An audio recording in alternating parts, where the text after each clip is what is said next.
The region appears to be preparing for a U.S. military strike on Syria. Obviously, the White House is still weighing its options, and we don't know what's about to happen. But the Syrian military is on high alert and is reportedly taking defensive measures following President Trump's statement that the U.S. will respond forcefully. Russian and Syrian leaders are still continuing to deny that poisonous chemicals were used in Douma, and both countries are now saying they'll invite chemical weapons experts to visit the site to prove this point. But we're also seeing military preparations by the Assad regime and Russia. Fox News has also learned that the Russian military is trying to jam U.S. drones in Syria.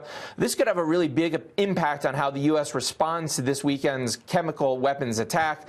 Sandra, obviously we're seeing the stakes being raised very high. There's a lot of concern about what happens next, and does it escalate? Is it a one-off type of strike if anything does happen?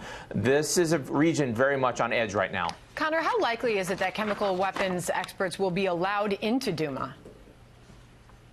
There isn't a lot of trust for either Vladimir Putin or for Bashar al-Assad. And today, just a short while ago, German Chancellor Angela Merkel basically responded unenthusiastically to this idea that somehow weapons experts are going to be allowed to go into Douma.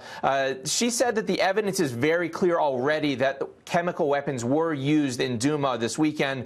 And most Western leaders, whether it's the Trump administration or the Brits or the Germans, they believe that Russia and Syria play this sort of game of proposing one thing and then slow walking it to try to prevent it from happening. We've seen this a lot of times in the UN where there's been numerous ceasefire agreements that have been proposed, and then the feeling is that the Russians and the Assad regime just sort of slow walk these ceasefire proposals, that they don't really ever materialize because they want to continue their attacks. And there's a lot of feeling, Sandra, that this proposal to allow chemical weapons experts into Douma, that this is all part of sort of the same playbook that we've seen the Russians and the Syrians use time and time again, which is to propose one thing, slow walk it, and then to sort of stave off any type of international response. Conor Powell, thank you.